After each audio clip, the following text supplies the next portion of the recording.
Hello everyone, welcome to Mr. Mo Franchise. It's episode 7, and in this episode, we're going to be taking on my St. Louis Cardinals, and we're going to see the rest of the month of May play out.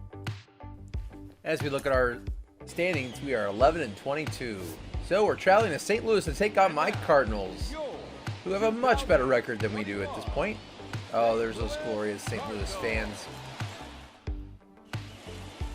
So here we go. We're taking on Daniel Ponce de Leon. In real life, he's better off in the bullpen, but he's going to start for us here. Here's the 3-1 pitch to Garrett Hampson. And our leadoff man draws a walk. So with a 2-2 count here, De Leon pitches, and he gets the strikeout. One away for the Rockies. 3-2 count here to C.J. Cron, and Cron is going to take the walk. And that makes this first and second with one out, as De Leon has walked 2 men in the first inning. I'm used to seeing that. Here's a ground ball to second base. 4, 6, 3, double play. And De Leon's able to get out of the jam with the twin killing. We go to the bottom of the first. It is scoreless here in St. Louis.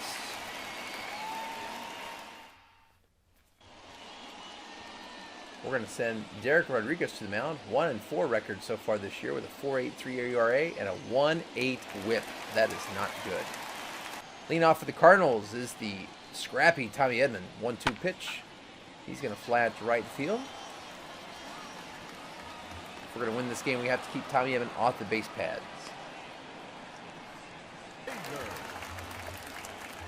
Next up, we have the 2-1 count. Swing and a pop up to shortstop. And that's going to be out number 2. Except Rodriguez is facing Paul Goldschmidt with the 2-2 count. Swing and a base hit into right field. Try to cut it off, but it's going to go to the wall. And Paul Goldschmidt is going to have himself a double. 2-out double here in the bottom of the first. Next up comes Paul DeYoung. 3-2 count to Paul DeYoung.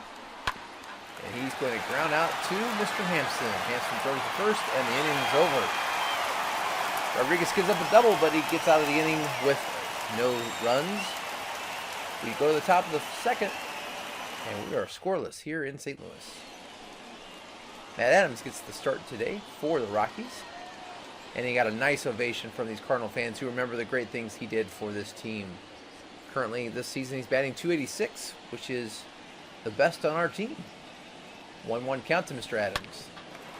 He did a good job holding off on that slow curve, but he does ground out to first base. First out of the inning. Next up is Raimel Tapia. And he gets the 3-2 count. And he takes ball 4. The third walk so far issued by Ponce de Leon. That brings up Jose Briceño. And he swings, and he's going to hit to right field. That's going to be a base hit. And the Rockies have something going here in the top of the second. Good stroke there by Briceño. First and second, one out. Here's the pitch. Hit to Goldschmidt. Goldschmidt to short, back to first, and it's a 3-6-3 double play. The second double play that Ponce de Leon was able to induce on the Rockies, and we go to the bottom of the second. 0-0. 3-2 count to Matt Carpenter, and Carpenter draws the walk. Carpenter gets the start at third base today, as fortunately, Nolan Arenado is taking a break today. On the 2-2 pitch, we throw it to second, we get the force out. We cannot get the Speedy O'Neill, but we do get the lead runner. That brings up Yadier Molina on the 2-2 count. Here's the pitch. He's going to swing and hit this out to center field, and we're going to make that catch 2 away here in the bottom of the second. 2-2 count to Dylan Carlson, and Carlson's going to strike out on the high heat. Good job there by Rodriguez. As we go to the top of the third, we're in a scoreless game.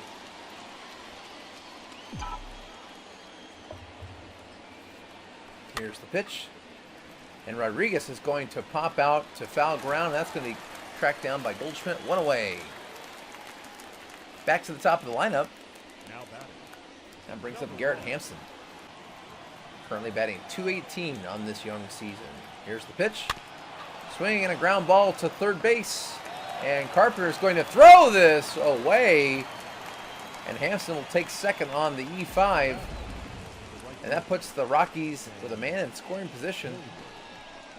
I'm going to say that Nolan Arenado makes this play, but Matt Carpenter sails that ball. And the Rockies catch a break. 1-2 count. Swing and a miss. Hilliard goes down on strikeout. Unable to advance the runner, which is disappointing. And now we have a 3-2 count with 2 outs. And Crone's going to draw the walk. So now we have first and second with 2 outs. And up Ryan McMahon with a 3-2 count. Runners will be off on the pitch. And it's ball 4, and the bases are loaded. De Leon showing once again some control issues. Can the Rockies finally make him pay? Here comes Matt Adams. 2-2 count. Swing and a ground ball to second base. Tommy Edman flips to first. And the Rockies are unable to make the walks come back to hurt Ponce de Leon. We go to the bottom of the third. We still are in a scoreless game here in St. Louis. 2-2 count from Rodriguez. He gets a pop-up to Garrett Hampson, who's going to go out to shallow right field to make that play. 1 away. Early on here, Rodriguez looking good. Now we're back up to the lead man, Tommy Edman. 1-2 count. And he's going to loft a harmless fly ball to center field. And that's going to make this 2 away.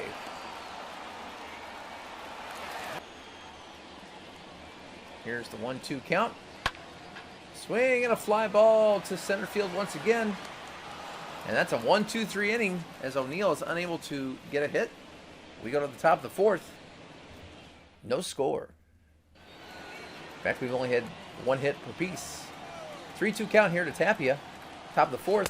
And he draws a walk. That's the 4th walk issued by De Leon so far today. The Rockies need to take advantage. Next up, Jose is up, and he swings and misses on the strikeout. Low change.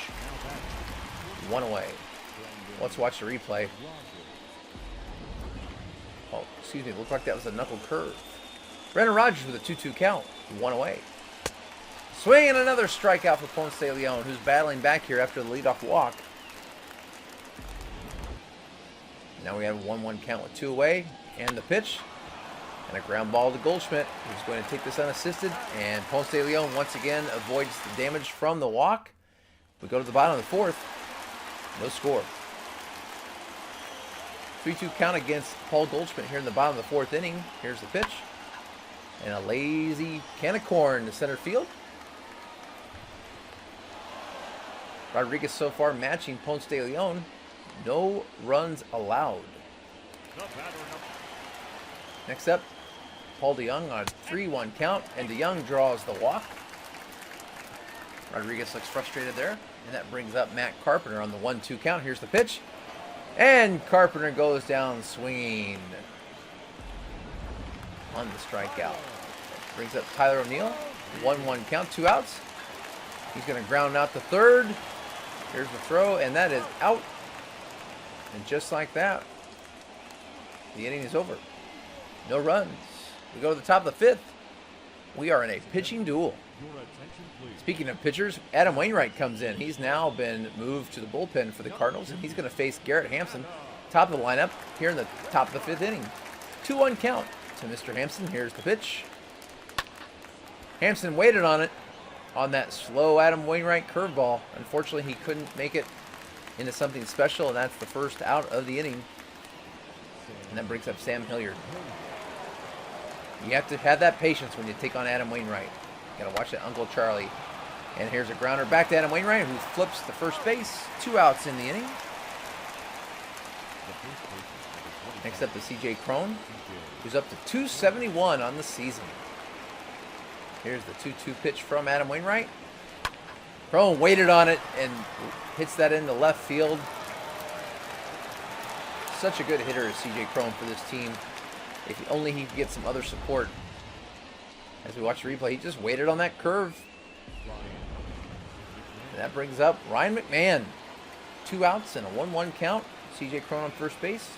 Here's the pitch. Swing and a ground ball to third base. And that's going to be the 4th out at second, and the inning is over.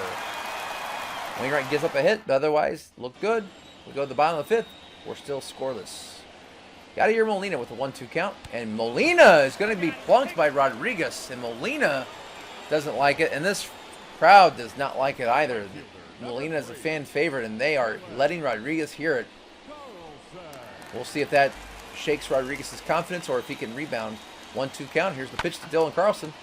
Carlson's going to loft this into left field. Lazy fly ball. 1 away. Good to see Rodriguez recover after that plunking.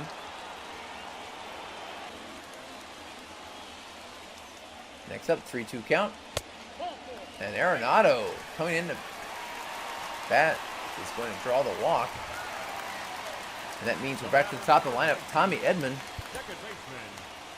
And Coach Mo is going to get Justin Lawrence warming up. Or Estevez. One of the two. He's going to go, it looks like Lawrence down there. We got a 1-2 count on Tommy Edman. He's got runners at first and second. A chance to do something. And he's going to hit this into center field, and that's going to score Yadier Molina from third. And the Cardinals will take the lead 1-0. Play at 30 safe. And the Cardinals have the first run of the game, and they are still threatening. Now we have Harrison Bader up for the 2-2 count. Swing and a miss. Bader goes down on strikes. Big strikeout there by Rodriguez. And that means there's 2 outs, and Paul Goldschmidt up with a 3-2 count. Here's the pitch. Swing and a long drive. Way back, and gone. Paul Goldschmidt breaks this game wide open. 2-out, 3-run homer. And just like that, the Cardinals had the 4-0 lead. Ouch.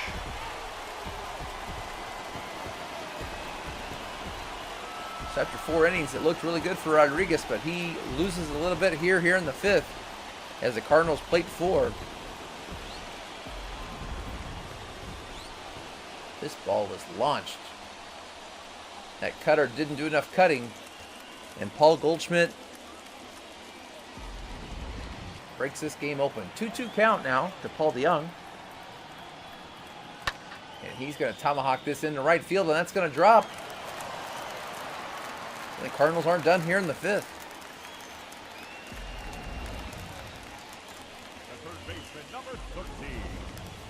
Good plate coverage there by Paul DeYoung. And it looks like Coach Mo is going to bring in Justin Lawrence to try to end the Cardinal rally here in the 5th. Justin Lawrence facing Matt Carpenter. 3-2 count. Runner on first. Here's the pitch. Swing and another long drive. And that's going to be home run number 2 in the inning for the Cardinals. This one a 2-run dinger. And the Cardinals break it open with 6 runs here in the 5th inning. As Matt Carpenter got all that pitch from Lawrence. And a game that had appeared to be a pitching duel up until this inning is now turning into a blowout. Lawrence left that over the plate, and Matt Carpenter made him pay. And Carpy knew it right when he hit it. And now we have a 3-2 count to Tyler O'Neill. And he's going to pop up to Garrett Hampson. That's going to end the inning, but not before the Cardinals score 6 runs on 2 home runs, including a 3-run home run by Paul Goldschmidt and a 2-run homer by Matt Carpenter. Matt Adams grounds out to Paul Goldschmidt. Start the 6th inning here. Yeah, we have the draft coming up in about a month, and the Rockies are going to need to address several pieces. They're going to need to address as we hit a fly out here to right field. Cardinals are going to need, or excuse me, the Rockies are going to need some hitting, because right now our pitchers can only do so much. We just have to get some runs scored. C.J. Cron can't do it by himself. Speaking of, Brasino strikes out, and the inning's over. Dakota Hudson comes in and gets the strikeout. We've played 5.5. It's all Cardinals here. Lawrence continues to struggle here, starting off the bottom of the 6th as he gives a leadoff walk to Yadier Molina. And that brings up Dylan Carlson batting in the 8th spot, and he's going to hit this out to right field. That's going to be a fly ball. First out of the inning. Molina went about a third of the way, but he's not going to be a threat on the base pads. And they're going to pinch hit, and they're going to bring in Lane Thomas, who's batting 200 on the season. He's got a 2-2 count. Here's the pitch. And this is going to be into short center field, but we are going to be there for the catch. 2 away.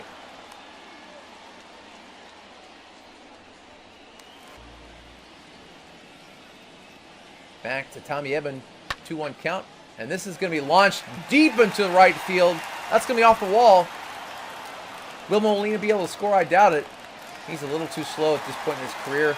But that is going to be a 2-out double for Tommy Edman. And the Cardinals are threatening once again with runners in scoring position. Second, third, 2 outs. And fortunately, Lawrence is going to get out this as Harrison Bader flies out. We go to the top of the 7th. It's 6-0 Cardinals, as the Rockies have only been able to scavenge 2 hits so far. 2-1 count. Fly it out to right field, and that is going to be caught, and that is the first out of the inning for the Rockies. Just can't get anything going on offense. So Coach Mo will go to his bench, and he's going to call in Tom Nunez, backup catcher. Let's see what Nunez can do here. We have a 3-1 count.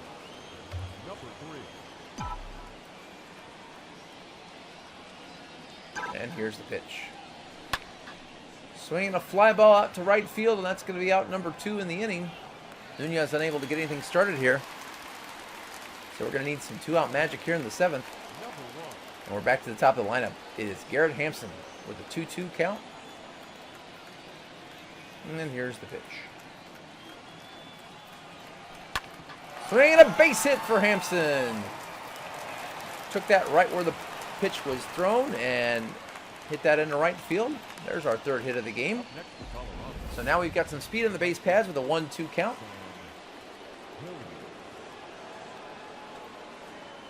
And here's the pitch. And that's strike 3. Sam Hilliard couldn't pull the trigger. And Fred Bird, the Redbird, loves it. It's Cardinals 6 and Rockies 0 as Coach Mo is going to put in Daniel Bard. And Bard's looking at a 3-2 count here against Paul Goldschmidt in the bottom of the 7th inning. And Goldschmidt's going to launch one into left center field. And is that going to be run down? No! The Rockies can't come up with it. And Paul Goldschmidt's going to have himself a double. And he's going to try to go for the triple. Paul Goldschmidt all over it today. Home run and a triple for Paul Goldschmidt. His 2nd triple of the year. Next up, Paul DeYoung is looking at a 1-2 count, just trying to make contact to bring that runner home. And that is going to happen as he hits a sacrifice fly to left field. That runner's going to score. Goldschmidt crosses the plate. Not a bad throw, but too little too late. And the Cardinals have the touchdown lead. 7-0. 1-2 count here. And that ball is launched again. Matt Carpenter with his 2nd home run of the game. And it's all Cardinals here as they put up a snowman. 8-0 Cardinals. 3-2 count. And speaking of runs, this ball is driven deep, way back, and it's off the wall.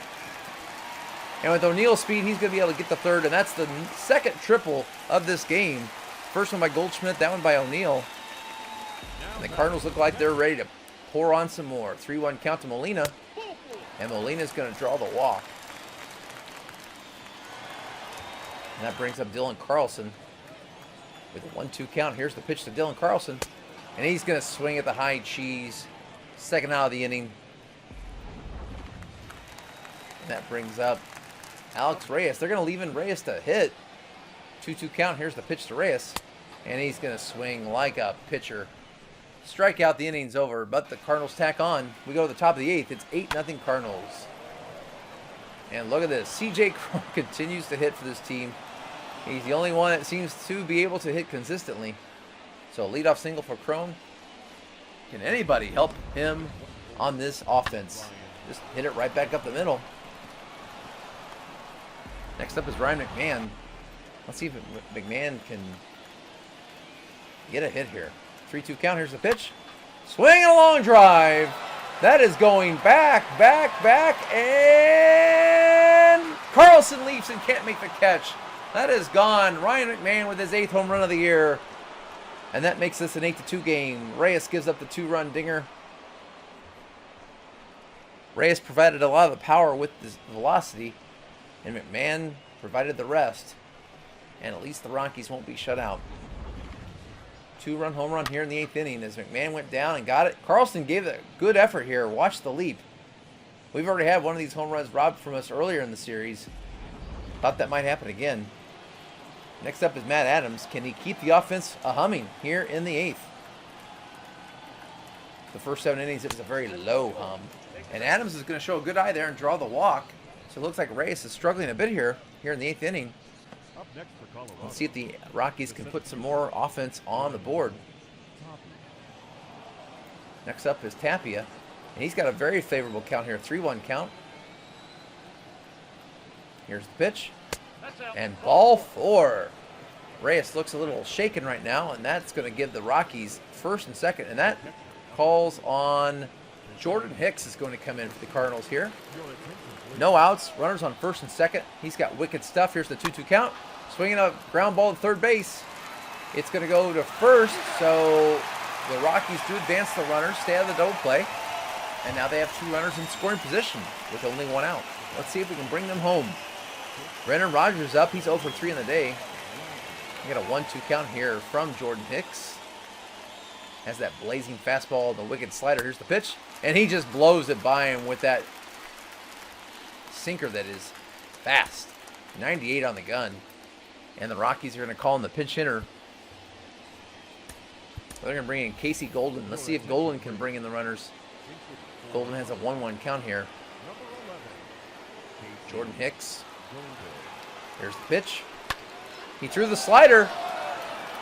Did he get all of it? Back, and it's going to die at the warning track. Oh, so close there for Casey Golden, but he fell a little short.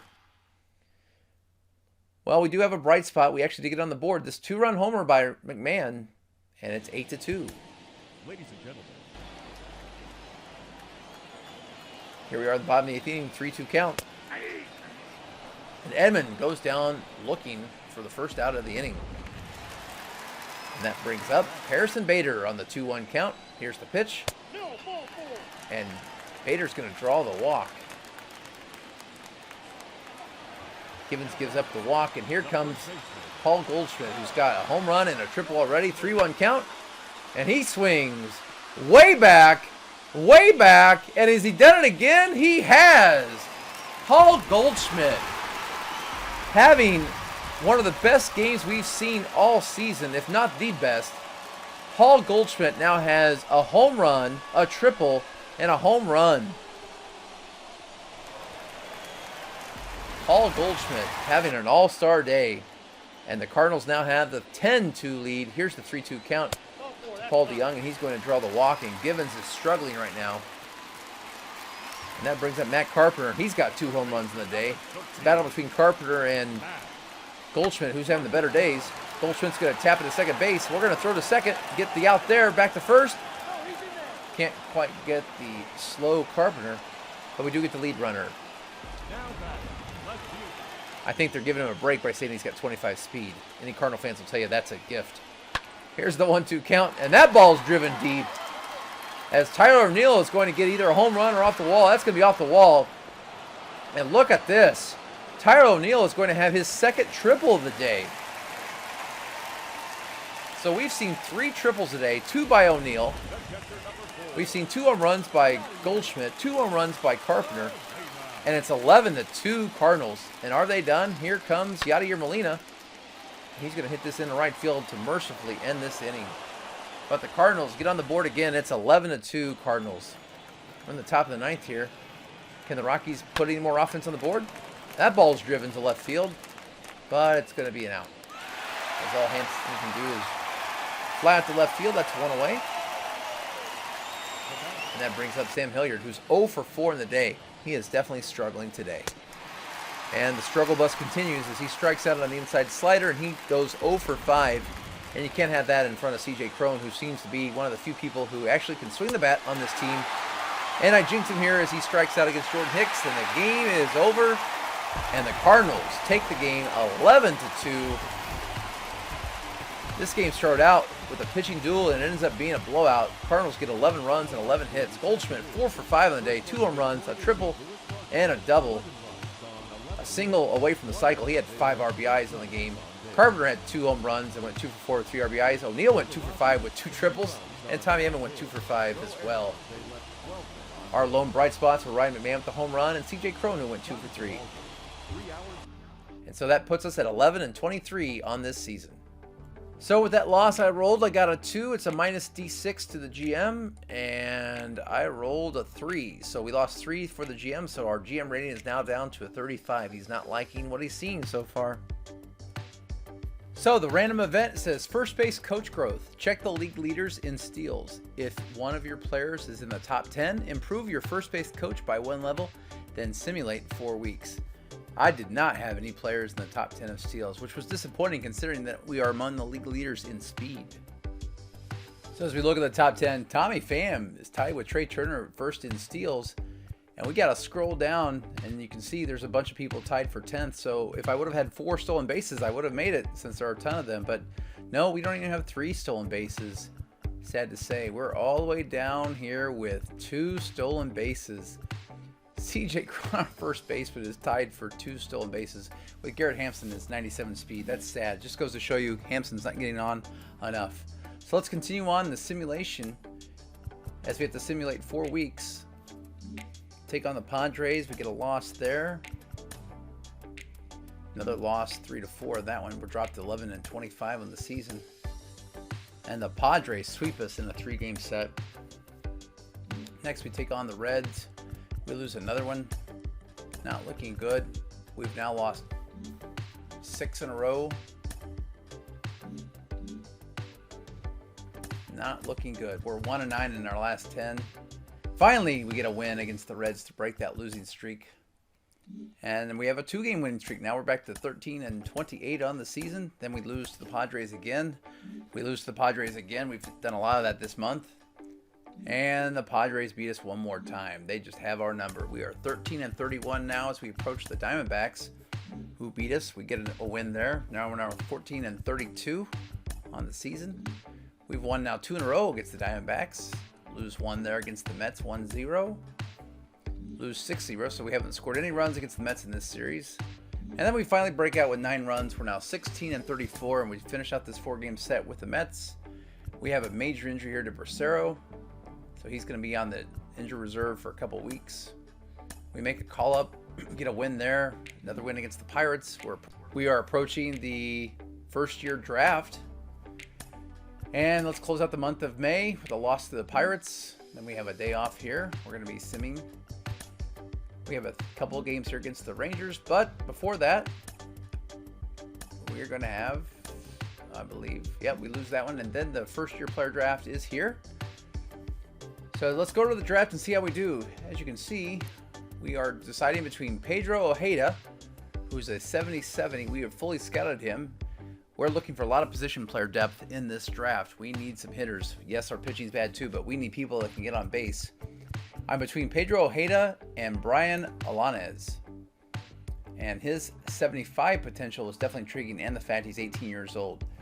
So I went back and forth in these two, but it was the 5 more in potential that Alanes gave me that I decided to pull the trigger.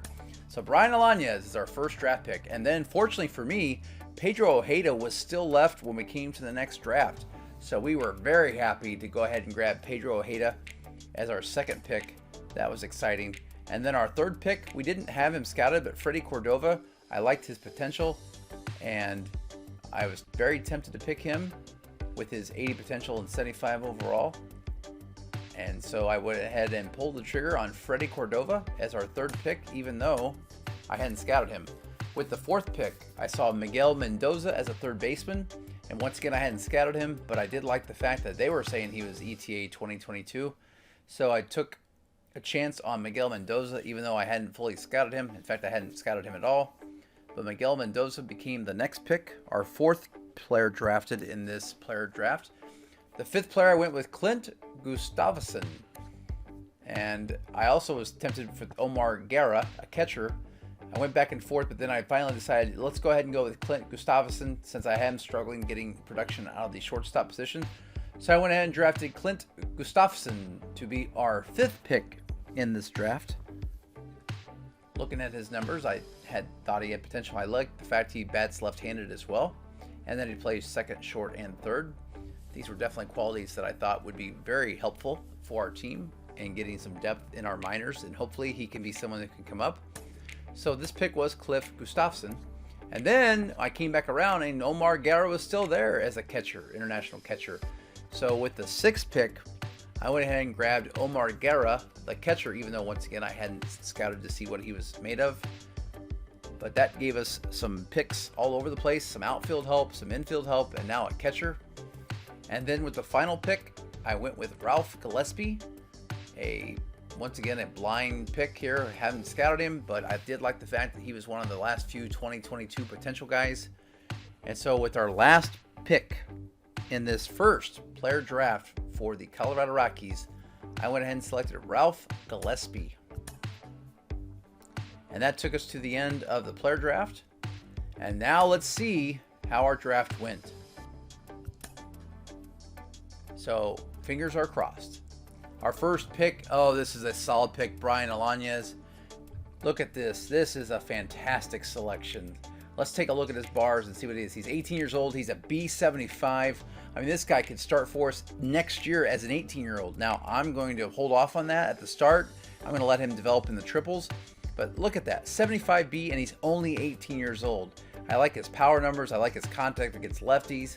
He's got good fielding, good speed, just good all-around player. 6'2", 18 years old, B75, and his overall is already climbing. He's got good hitting against the left-handed pitching, and he's got some decent stuff against righties.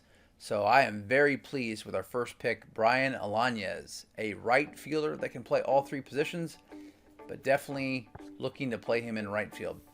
Then our second pick, Pedro Ojeda. This turned out to be a pretty solid pick as well.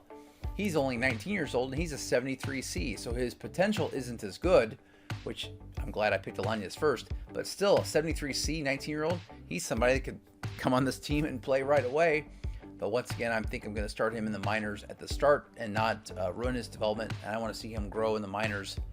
And I think these are 2 players that could easily be up on our Major League roster by the end of their first year, or maybe even the start of their second year, looking to see how much they develop. With the 3rd pick, we got Freddie Cordova, and a 63C isn't all that great, but his potential, he's got that 96-mile-an-hour four-seam fastball, and his potential's almost at a B, so he's on that very cusp of being a B potential. So 63C for a blind draft. I like his stamina, and I like his velocity, so that's definitely something we can work with. He'll definitely start in the AA the first year, and then we can see how he can develop. But I definitely like that pick as well. Then with our 4th pick, it's Miguel Mendoza, our 3rd baseman. Now, he's already 22 years old, but he's a 70C, and he's a switch hitter. And look at that pop, 72 pop against righties. I like that. His contact against righties, he's a solid player. He could easily be up on our squad by year 2. I want to see him get the minor league seasoning first, but at 22 years old, yeah, he could easily be on our Major League roster by the age of 23 or 24. Miguel Mendoza, another solid pick. Very happy with this pick as well. Next up is Clint Gustafson. This is where it tails off a bit. He's only a 60B, but once again, that B potential, he's just one away from A potential. He's very light hitting, so he's definitely going to be a project. We're going to want to see him work on his hitting, definitely in the minors, but he's a solid fielder, solid on the base paths. He just needs to work on that bat, but he's definitely a work in progress. Omar Guerra, our catcher, that was a little bit of a bust pick. 62D, 22 years old, but it does help to have catching depth in our minors, especially since we're not just able to pick up anybody due to the way I do my franchise here, where I need a random event to help me go ahead and get these people. So it's good to have as much depth at catcher as you can. And then finally, Ralph Gillespie was the last pitcher we grabbed. He's a 64C. Once again, I like his four-seam fastball at a 96 mile an hour, and I like that he's got 87 stamina. So I feel like the 2 pitchers that we got, they're both good at stamina and velocity, and I think we can work with that. So I'm pretty pleased with our first draft for the Rockies. Definitely have some players that we can use in the minors to build for that second season or third season overall for me. But I think by year 2 of their development, some of those players could be up. And I did notice that they changed it now. You can only give a max contract of $150,000, which I thought was an interesting change. I used to give some of these top tier prospects a contract of like $1 million with the thought that they might be up in the major leagues. But this is actually locking you into no more than $150,000 per contract, which I found was very limiting, but I guess it's realistic in some ways. It's keeping you from cheesing the game too much, but still, some of these players could actually make my major league roster next year. But in some ways, limiting me to $150,000 is going to make me maybe hold them off for a year, and maybe that's best overall. So as you can see, I'm going through and giving all these players, especially the top tier players, that max contract of $150,000. I am very pleased with some of those top tier outfield prospects. I think they could make a huge difference with our hitting right away. And last selection here, Brian Alaniz. We're going to go ahead and lock him in to $150,000 for 1 year. And that takes care of the signings for our first year player draft. And just looking at Alani's bars, that makes me very pleased, especially that 80 contact against lefties, solid pop against righties. He's already at good, decent contact. And once again, looking at Pedro Ojeda, just a solid player. At 73C, 19-year-old, he's got a lot of time to grow and develop, and I'm very pleased to see that his bars are pretty good across the board. You know, he could still use a little bit of work with his power, but looking at Freddie Cordova, Miguel Mendoza, 70C, I love the fact he's a switch hitter. He's a 22-year-old, and look at those numbers against righties. 78 contact, 72 power. Whew. Now, his durability is definitely a question that we're going to have to worry about. All right, let's get back to some of the simulating. We need to simulate 4 more games. We got some American League opponents here. We got to simulate against the Rangers and then some against the A's. And we get a win there against the Rangers. And then we have a 3-game set against the A's. We lose 5-4 in that game. And then we lose, we have Daza going out. And Jose Briseño is able to come off the injured list. So we are actually going to think about bringing him up. But then as I looked at how our catching situation was, when you look at the roster here and look at the lineup, it made sense to actually send Briseño back down. When you looked at Marcus Efting, he's actually hitting 286. Now it's in limited action, but I like that. And Briseño was only batting 120, so I went ahead and sent Briseño back down to the triples. And Marcus Efting, for at least now, has hit himself onto the club, even though he's 11 points worse overall. He's batting 286, which on our team is like amazing. So let's go ahead and finish out. So we simulate this Oakland A's game, and now we are 19-41. It's a rough season so far for Coach Mo, and that's where we're going to stop the simulating. So now let's take a look at 19-41. Let's see how our roster is doing and how our pitching staff is doing. I just want to look at the statistics. At this point in the season, we're about 60 games in. Garrett Hampson is up to 247. I like the fact he's on fire, so he's about up to 250.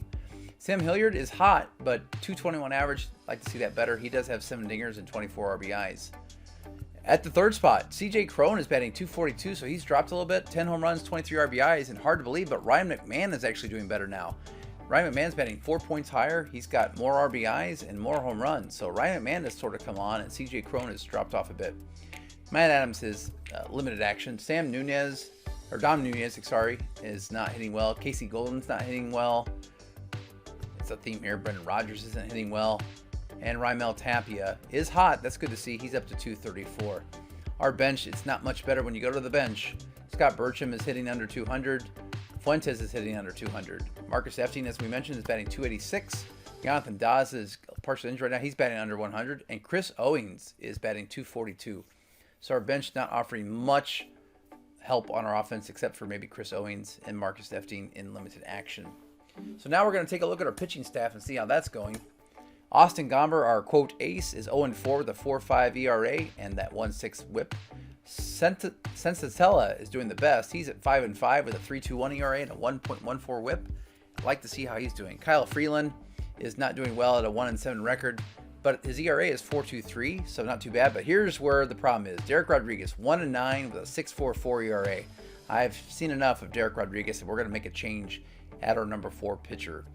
And then finally, Michael Kopech has actually got a winning record at 4-3 with a 5.43 ERA. He's going to hang in there because of that winning record. Justin Lawrence isn't doing well in long relief. Stevenson's actually doing pretty well, one of our best relievers at a 3.83 ERA. Colbert in limited action, it's got a 4.07 ERA, so he's holding his own. A weak spot is Carlos Estevez. He's got a 9 ERA. We may look to change him at some point very soon. Michael Givens is doing okay, 4.13 ERA. Daniel Bard, 4.5 ERA for his 64 overall. I'll take that. Scott Oberg, how about this? 0.87 ERA. Fantastic. So I'm going to go ahead and go to the minors and make a move. And as tempting as it is to bring Hunter Green up with his 2.65 ERA and a 4-2 record, I don't want to ruin his growth. So I'm going to go ahead and bring, not Jack Weinkoop. He's doing fine, but not great. Here's the guy, Jordan Sheffield. He's a 66 overall. He's already 25, so I'm not worried about stunning his growth. It's time for him to put up or shut up. And his 3.81 ERA is good enough for me. So I'm going to call up him, and I'm going to send Derek Rodriguez down and try to regain his confidence, regain some form, maybe get him over to like a, notice his overall's dropping, so maybe get him up to like a 70 overall before I bring him back up. And so that's going to be the change I make looking at the stats. So as we see, Sheffield is going to take that spot in our starting rotation, and Derek Rodriguez is going to get sent down to triples to see if he can do anything. Well, there you have it. Our first year draft is concluded. I feel the future is very bright with a couple of those prospects. This season really isn't going that well. At 19-41, it's pretty abysmal, but we're still having a lot of fun. Thank you so much for watching, and have a great day.